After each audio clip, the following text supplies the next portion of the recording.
Welcome to our channel, ladies and gentlemen. Kindly subscribe to our channel if you are watching for the first time and click the notification bell to allow YouTube to recommend to you our videos whenever we release them.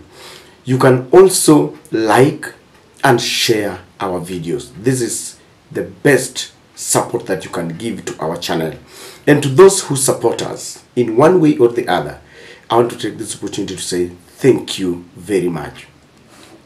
There is a confrontational discussion going on in social media between the Kenya Kwanza supporters and the Azimio adherents. And the bone of contention here is the looming division within Kenya Kwanza. I have seen most of the Kenya Kwanza bloggers posting photos of Rigathi Gachagua and William Ruto walking together and smiling. And they are giving a caption and explaining that there are supporters of Azimio who do wish that there is a rift between President Ruto and his deputy Rigathi Gachagua. And they are saying that this will never happen. And the Azimio followers continue to release videos and photos of facial expressions and countenances showing that there is a problem between the two leaders. But I want to ask you from where you sit and you've been following the Kenyan politics. Do you think there is peace and tranquility between the two offices, the office of the president and the office of the deputy president? If you ask me, it doesn't need any rocket science to understand that there are deep cracks and division in paradise. William Ruto is not only having a difference between him and his deputy, but he is tormenting Rigathi Gachagua. The videos that have been going viral on what happened on Monday in Kisumu Statelodge are evident enough that Rigathi Gachagua really went through hard times on Monday while in Kisumu. Now, the previous day, Rigathi Gachagua had indicated very categorically that he was not going to accompany William Ruto on his Nyanza tour. And he had indicated where he wanted to be, in Central and Rift Valley, to take care of their votes. But it seems William Ruto moved very fast and ordered a cabinet meeting to take place in Kisumu Statelodge. And this did not go down well with Rigathi Gachagua because he had said he was not going there. If he knew that there would be a cabinet meeting in Kisumu just the following day, he wouldn't have assured his supporters that he was going nowhere. And so this was a command that was supposed to show Rigathi Gachagua who the authority is. Because William Ruto knew very well that Rigathi did not want to attend the projects that he was going to launch and all that. So he had to command on something that he knew Rigathi could not miss. And that was a cabinet meeting, because a cabinet meeting is chaired by the president, then the deputy, and all the cabinet secretaries. And he went there, Shingo Pande. It was not a voluntary, he was compelled to be there. And that is why he was very unhappy. Because from the photos, you would even want to sympathize with Rigathi Gachagua. And so to the Kenya Kwanza team who feel that this is a wishful thinking, the countenance and the body language shows very well that Rigathi Gachagua is very uncomfortable. And so by being commanded to attend a cabinet meeting in Kisumu, I think one of its kind, I don't think it has ever happened there, he was very unhappy. Number two, there must have been discussions on the president's itinerary, because there were some bills that were signed into law, privatization of state parastatals, and that is why Rigathi Gachagua was a distance apart from from the boss. People like Wetangula were very happy, but Rigathi was not enjoying that moment.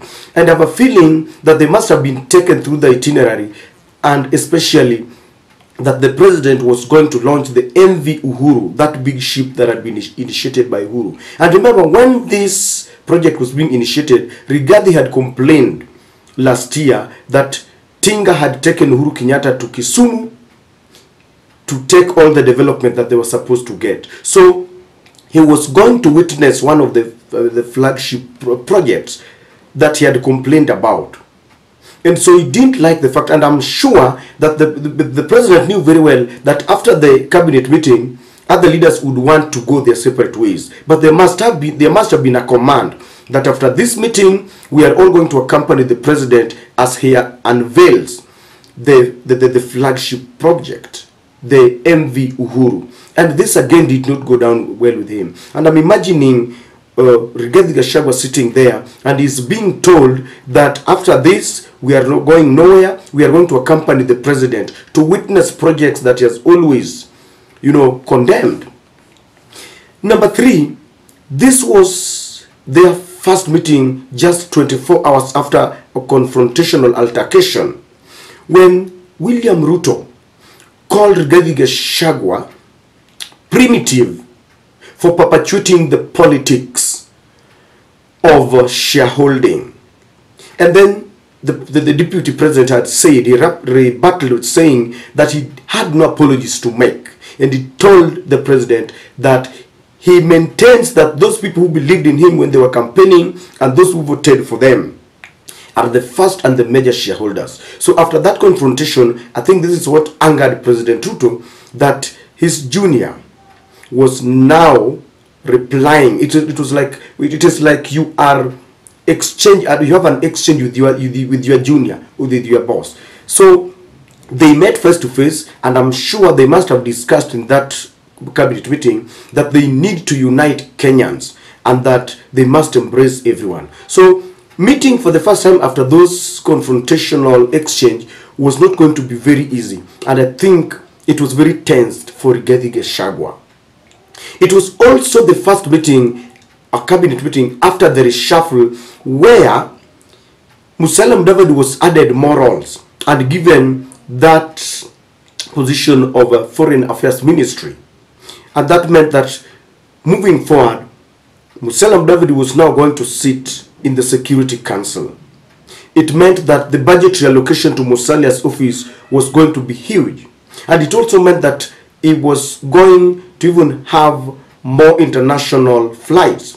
Because as we speak, after that appointment, Musalia Mudavadi, that very day on 5th, he was in Uganda, then he went to Kigali, then Geneva, Switzerland. We don't know where he's going to be next. While Rigathi Gachagua was confined to Rift Valley, he himself said that he wanted to be in Rift Valley and Central. And so, ladies and gentlemen, Rigathi Gachagua had a very tough day. It didn't end there, because while they were witnessing the unveiling of MV Uhuru, Ruto did not give Rigathi a chance to invite him, as the deputy would always do. Instead, it was General Otieno, the military man, who invited William Ruto to speak to the crowd and the masses.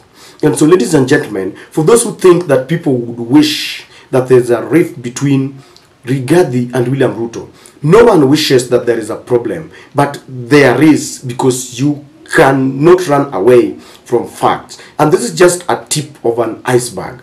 More are yet to come.